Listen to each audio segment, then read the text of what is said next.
তিন দফা আলোচনা হয়েছে, আমরা জানি যে ঐকমত্য কমিশনের সঙ্গে 3 দফা আলোচনা করার পরেও রাজনৈতিক দলের নেতারা একমত হতে পারেনি বিভিন্ন বিষয় নিয়ে। বিশেষ করে বাস্তবায়ন কিভাবে হবে সেটি নিয়ে এখনো একটি প্রশ্ন রয়ে গেছে, যে গণভোট হবে নাকি সাংবিধানিক আদেশের মাধ্যমে হবে, সেটি এখনো চূড়ান্ত হয়নি। কালকে আপনার দলের পক্ষ থেকে বলা হচ্ছিল যে এই বিষয়ে যদি সিদ্ধান্ত না হয় তাহলে দেশ গভীর একটা সংকটের দিকে চলে যেতে পারে। আপনি কি তাই মনে করেন? ধন্যবাদ। প্রথম কথা হচ্ছে যে আপনার কিছু বিষয় এজেন্ডাভুক্ত করে আগে আলোচনা করলে ভালো হতো। যেমন ধরেন, যেটা আমরা বারবার প্রস্তাব দিয়েছি, যে আওয়ামী লীগ জাতীয় পার্টি 14 দলের রাজনৈতিক নির্বাচনী ভবিষ্যৎ কি হবে, এটা নিয়ে কিন্তু সরকার কোনো মোটা দাগে কোনো আলোচনা করে নাই। এবং আমি এটার একটা ফর্মুলাও দিয়েছিলাম, 6টা-7টা অপশনের কথা বলেছি, যে আমেরিকান সিনেট হিয়ারিংয়ের মতো আপনারা ওপেন উন্মুক্ত শুনানি করেন, আপনার জনগণকে ভোট দিতে দেন, পোল করে দেন অনলাইনে, লিখিত ইমেইলে মতামত দেখ, রেজিস্ট্রেশন করে দেখ যে তারা কোন ফর্মে আওয়ামী লীগ জাতীয় পার্টি, যেহেতু গণ অভ্যুত্থান এখানে একটা হয়েছে, শত শত মানুষ শহীদ হয়েছেন, একটা বিশাল সংখ্যক জনগোষ্ঠী রাস্তায় নেমে প্রতিবাদ করেছে, অতএব এই রকম একটা মানে জেনোসাইডাল ফোর্সকে কিভাবে ডিল করতে হবে এর ভিতরে একটা সম্মতি দরকার, জনগণের একটা সম্মতি দরকার। এটা নির্বাহী আদেশ দিয়ে করার ব্যাপারে আমরা কখনো একমত ছিলাম না। কিন্তু তাদের রাজনীতি, আমাদের ব্যক্তিগত পজিশন হচ্ছে তাদের রাজনীতি নির্বাচন করবার অধিকার নাই। কিন্তু আমার এই মতামতটা আমি নির্বাহী আদেশের মাধ্যমে চাপিয়ে দেওয়ার পক্ষে না। আমি চাই এটার একটা গণসম্মতি যদি আসে, অ্যাকর্ডিংলি সরকার যেন সিদ্ধান্ত নেয়। প্রশ্ন হচ্ছে এটা নিয়ে আলোচনা হয়নি।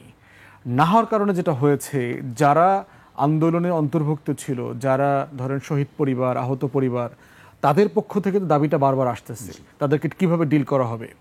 তারপরে দেখেন যে গণ অধিকার পরিষদের নুরুর উপরে যে আক্রমণটা হয়েছে এবং যেই প্রেক্ষিতে হয়েছে, ধরেন রাজনৈতিক দলের তো বিভিন্ন বিষয়ে তো দাবি দেওয়া করতেই পারে, সে বলতেই পারে যে একটা দলের রাজনীতি করা উচিত না, থাকা উচিত না।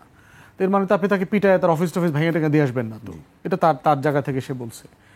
তো এই কাজগুলো করে যেটা হয়েছে, সরকার যেখানে দরকার ছিল একটা কনস্ট্রাকটিভ কনভারসেশনের পথ ওপেন করা এটা নিয়ে, সেটা না করে সেখানে সাইলেন্ট থেকেছে। এর আগের বারও দেখেন আওয়ামী লীগের ব্যাপারে হুট করে সবাই রাস্তায় নামছে, সরকার একটা সিদ্ধান্ত দিতে বাধ্য হয়েছে। কিন্তু আমরা যখন গত আগস্ট মাস থেকে এই কথাটা বারবার বলছি যে আপনি একটা ফরম্যাটেড জায়গাতে আসেন, যে এটাকে আমরা কিভাবে ডিল করব, প্রসেস আছে। আপনি নাৎসি বলেন, ফ্যাসিস্ট বলেন, সাউথ আফ্রিকার হোয়াইট পার্টিকে ডিল করার ব্যাপার বলেন, অনেকগুলো এক্সাম্পল আমাদের সামনে আছে। আমরা কোন প্রসেস ফলো করে তার ডিল করব, এটার কোনো প্রসেস আমরা দেখি নাই। না করার কারণে যেটা হচ্ছে, এখন অ্যাব্রাপ্টলি বিষয়গুলো আমাদের সামনে আসতেছে এবং আমরা এটা করব, ওইটা করব, এখনই করেন, তখনই করেন, এখন নিষিদ্ধ করেন, এই বিষয়গুলো আসতেছে। দ্বিতীয় হচ্ছে, দেখেন ঐকমত্য কমিশনে কিন্তু আমাদের পক্ষ থেকে আমরা বারবার বলেছি এবং আমাদের সামনে আমরা দেখেছি জামাত, ইসলামী আন্দোলন বাংলাদেশ, তারা এই 2 কক্ষে পিআরএ নির্বাচন হতে হবে এই বিষয়ে তারা এজেন্ডাভুক্ত করে আলোচনা করতে চায়। এখন আপনি কেন আলোচনাটা করলেন না কেন? যদি আপনি গত মাসে অথবা তার আগের মাসে এটা আমরা এজেন্ডাভুক্ত করে এর থেকে কম গুরুত্বপূর্ণ বিষয় নিয়েও তো আমরা আলোচনা করেছি, তাহলে সেটা আলোচনা করলে যেটা হয়ে যেত, আজকে রাস্তায় কর্মসূচিতে আসবার প্রয়োজন ছিল না। আমরা কোনো না কোনো ফর্মে একটা জায়গাতে রেজলিউশনে আসতে পারতাম। এটা এতদূর গড়াতো না আপনি কোন জায়গাতে পিআর হবে না হবে। অথবা অবভিয়াসলি আজকে এখানে চলে আসছে বিষয়টা। থার্ড হচ্ছে, দেখবেন জুলাই সনদের বাস্তবায়ন বিষয়টা নিয়েও কমিশন এবং মানে কমিশনের অনেক সদস্যকে দেখলাম খুব সিরিয়াসলি মানে এঙ্গেজ করা, রুলিংয়ে আসা, রেজলিউশনে আসার ব্যাপারে অনীহা ছিল।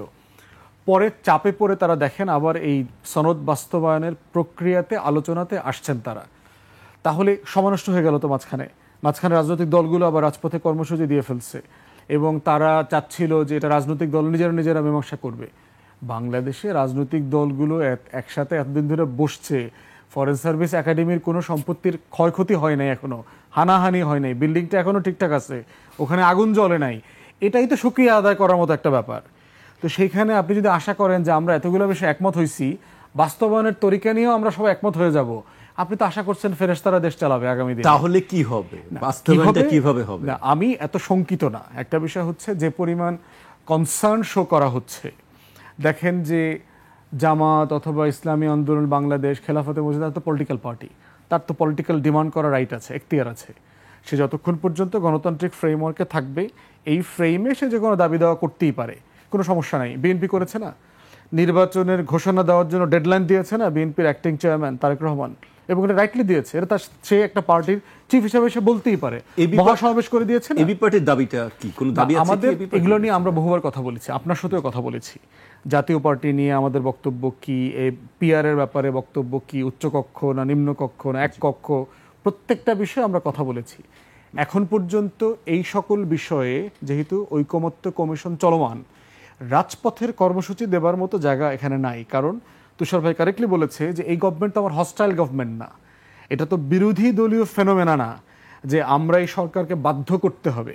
কারণ এই সরকার তো এমনিতেই আমার সাথে ডায়ালগ করে, এই সরকার এমনিতেই আমার দাবি দেওয়া শোনে, এই সরকারকে রিচ করবার জন্য এমনিতেই আমার স্পেস আছে। তাহলে আমি কর্মসূচি কীভাবে কি দিয়ে আমি কি অ্যাচিভ করব এক্সট্রা? বরং আমরা বলছি আমাদের দাবি দেওয়া থেকে যে ঐকমত্য কমিশনে আমরা কথা বলছি, কথা কন্টিনিউ হোক। এবং আমরা কিন্তু বারবার দাবি করেছি সময় বাড়ান, এগুলোকে এজেন্ডাভুক্ত করেন। আমলাতন্ত্রের সংস্কার নিয়ে আমরা কোনো আলাপ করতে পারি নাই, পুলিশের ব্যাপারে আমরা খুব সিরিয়াস আলাপ করতে পারি নাই। এই আলোচনাগুলো হওয়া দরকার, ওপেন আপ করা দরকার। তাহলে কি এই যে ইসলামিক দলগুলো যারা আজকে কর্মসূচি পালন করেছে, সামনেও আরো দুটো কর্মসূচি আছে, তাদের এই দাবিগুলো কি কর্মসূচি কি অযৌক্তিক? না, অযৌক্তিক তো এটা যৌক্তিক কর্মসূচির কথা বলছি, দাবির কথা বলছি না, মোটেই না। প্রত্যেক রাজনৈতিক দলের নিজস্ব ব্যাকরণ আছে, তার নিজস্ব হিসাব আছে, তার নিজস্ব রাজনীতি আছে। আপনি তাকে বিএনপির প্রত্যাশার জায়গা থেকে তো আপনি জামাত এবং ইসলামী আন্দোলনের রাজনীতিটা বিবেচনা করতে পারবেন না। সবার নিজস্ব রাজনীতি আছে। সবাই কি চাইবে ভোটের আগে যে আমার কেকের পিসটা আরেকটু বড় করা যায় কিনা, স্লাইসটা আরেকটু বড় করা যায় কিনা, অথবা আমি একটা স্লাইস পাইছি আর একটা স্লাইস পাওয়া যায় কিনা। এটা ভোটের রাজনীতি, এটা সিটের রাজনীতি, এটা গণতান্ত্রিক মূল্যবোধের রাজনীতি। এটা ফাইন, এখানে শঙ্কিত হওয়ার কিছু নাই। যেভাবে দেখবেন যে নির্বাচন কবে হবে, বিএনপির ব্লাড প্রেশার 250-300-তে চলে গেছিল না, আমার ব্লাড প্রেশার কিন্তু তখনও বাড়ে নাই। কারণ আমি মনে করছি যে অন্তর্বর্তীকালীন সরকারের উপর আমার আস্থা আছে, ডিসেম্বর 25 থেকে জুন 26-এর ভিতরে সে নির্বাচন দিয়ে দিবে। আমার ব্লাড প্রেশার 80-120-এ। এখনও যে ইসলামী আন্দোলন জামাত যে কর্মসূচি দিয়েছে, এতেও আমার ব্লাড প্রেশার একদমই বাড়তেছে না। কারণ আমি বুঝতেছি যে এটা একটা রাজনৈতিক কর্মসূচি, তারা এটার মধ্য দিয়ে তার একটা রাজনীতি আছে, সেটা সে অ্যাচিভ করতে চায়। এবং দিন শেষে অনেকগুলো কমন বিষয় আমি দেখলাম যেটা মানে আশাবাদী হওয়ার মতো। একটা বিষয় হচ্ছে সকল রাজনৈতিক দল স্যাক্রিফাইস করা, ছাড় দেয়া জাতীয় স্বার্থে, এই ব্যাপারে কোনো দ্বিমত দেখলাম না। ধরেন লাস্ট যে কমিশনের মিটিংয়ে আমি অ্যাটেন্ড করেছি, সালাউদ্দিন ভাই পরিষ্কার করে বলেছেন যে ফ্রেমের বাইরেও যদি আরও কোনো বিষয় থাকে যেটা নিয়ে আমরা বাস্তবায়নের পদ্ধতির ব্যাপারে আলোচনা করতে পারি, আলোচনাটা আসুক, কথা বলি, কোনো জায়গাতে স্যাক্রিফাইস করা মানে কথা আলাপ তোলবার সুযোগ আছে কিনা। তো এই জন্য আমার মনে হয় যে জামাত সহ অন্যান্য সকল দলকে আমার মনে হয়েছে মানে জাতীয় স্বার্থ ক্ষুণ্ণ হবে, বাংলাদেশে অরাজকতা তৈরি হবে, ফেব্রুয়ারিতে নির্বাচন হবে না, এই ধরনের কোনো কাজ করবার ব্যাপারে ন্যূনতম কারো মধ্যে কোনো আগ্রহ দেখলাম না। বরং সবাই চাচ্ছে যে এই সময়টাকে কাজে লাগিয়ে যার যার রাজনীতিটাকে কিভাবে স্টাবলিশ করা যায়, এবং এইটা করা আমি ন্যায্য মনে করি সবার জায়গা থেকে।